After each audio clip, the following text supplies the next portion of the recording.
What's going on, guys? I'm Joe, and I'm here today to bring you my full review of the second Captain America Civil War trailer. Now, I'm sure a lot of you have seen it by now, and some of you have been asking me on my Facebook page, Joe, you gotta do a video, I want to see your reaction to this. Well, I didn't film myself reacting to it the first time I watched it because I figured we weren't really going to see anything that big, but we do get a little more in-depth look of how certain things are going on between the Avengers and what causes the divide between the two, or what causes the government to be concerned, so to speak. At least that's what I took away from it. And of course the big bombshell at the end. We'll get to the big guy later, trust me.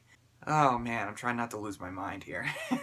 So the trailer opens up with a monologue by Captain America talking about how you can't really save everybody, but to never give up in the fight, with an image of Bucky being held in some kind of a capsule, looking like he's on preservation or something. Like, didn't we just get past that? Well, anyway. And you also get some footage from the first Avengers movie, Winter Soldier, and the last Avengers movie, Age of Ultron, with the citywide destructions going on, with General Ross telling Captain America that people are now getting concerned, which plays into the whole idea the world's government, so to speak, want to regulate superhero activity. Which would make sense, I guess. Superheroes cause a lot of collateral damage in these movies. People do get caught in the crossfire, so it would make sense as to why the governments would want to establish some kind of a control. Now, I've never read the Civil War comic book storyline, but from what I understand, this is a completely different take on the material. Whereas in the source material, it was mostly the Superhero Registration Act. And some fans were complaining of how that's not being incorporated into this movie. Well, considering the fact that the world knows the identities of these characters like Iron Man, Captain America, and Thor, and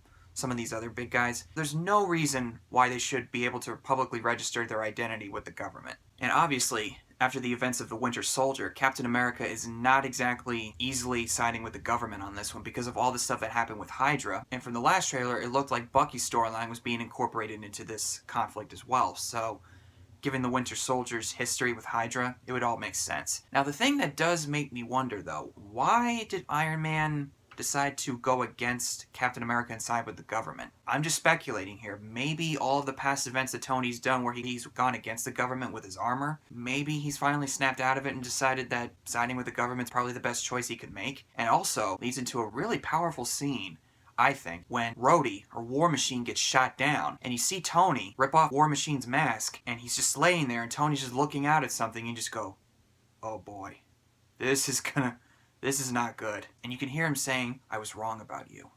The whole world was wrong about you. And there's even a line where Captain America says, this doesn't have to end in a fight. But Iron Man doesn't care. He just, boom. This is an all-out war between the Avengers. And I'm sure some people will complain that, no, heroes shouldn't be fighting each other. They should be partners. Well, sometimes their approaches to fighting crime differs from the others, so it would make sense as to why they would not get along with each other. Besides, you saw a little bit of that tension between the Avengers in the first Avengers movie, and maybe a little bit in the second Avengers, so they're not always going to get along. If it's any consolation, this movie shows you what an all-out war would be like between these characters. You also get a really good look at Chadwick Boseman as Black Panther. Really excited to see him. He looks really great in the suit. Not sure how he's going to be incorporated into this movie because there's a lot of characters in here, but it mostly looks like it's focused on Captain America. A lot of people were worried that this was going to be an Amazing Spider-Man 2 or Spider-Man 3 situation. Well, I don't really think so. I mean, we don't know yet. We have yet to see the movie in full form, but I don't think it looks cluttered. I think it looks, for the most part, really focused on Cap. And then you see Ant-Man zooming in over Hawkeye's arrow. Oh god, I cannot wait to see Paul Rudd again as Ant-Man. And he's got a new look to his mask also. That looks kind of cool. And you see Scarlet Witch crushing Vision. Oh boy, I thought Vision was all powerful.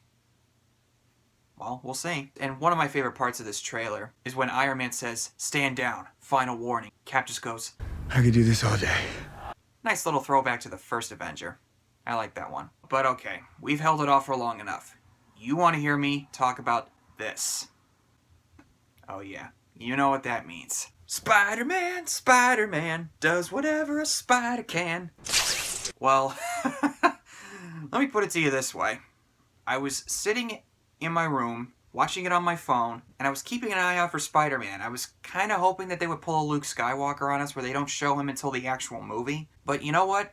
Honestly, I'm glad that they did show him, because it was an awesome reveal, and this is pretty much more or less how I reacted. Here's the reenactment.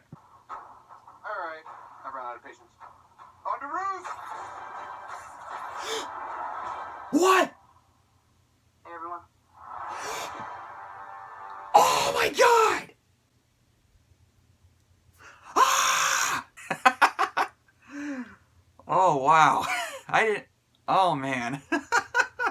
I just exploded with joy.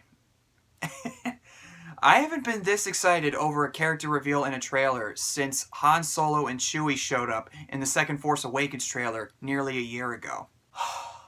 Oh man, I have watched this trailer. I've watched that ending I don't know how many times of this trailer. Oh man.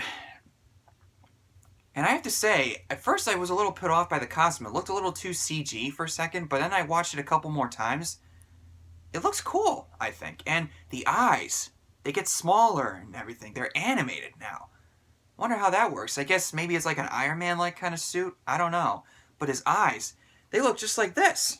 They look just like the Steve Ditko era Spider-Man, with a little bit of Ultimate, I guess. I don't know. It's like they're combining the best parts of the Spider-Man costume. And what Spider-Man says right here... Hey everyone. Perfect. Freaking awesome! Wow! I lost my mind. I'm still losing my mind over this. If you can't tell by now, I am beyond excited to see Tom Holland as Spider-Man. Oh boy. Oh man. But of course, as for the movie itself, I'm excited to see how it turns out, especially for Captain America. And after The Winter Soldier, I trust the Russo brothers in making a good movie, so I don't think it'll be too cluttered, but we'll see how it goes. And of course, with Spider-Man, I cannot wait. I want to see the movie right now. In fact, I want the Solo movie to come out right now. Well, we'll wait for the trailer. You never know. Anyway, what did you guys think of the trailer? Did you like it? You hate it? Did you hate the reveal of Spider-Man? Did you think they should have just left him for the movie? Whatever you thought, comment below and tell me what you know, and I'll see you guys next time.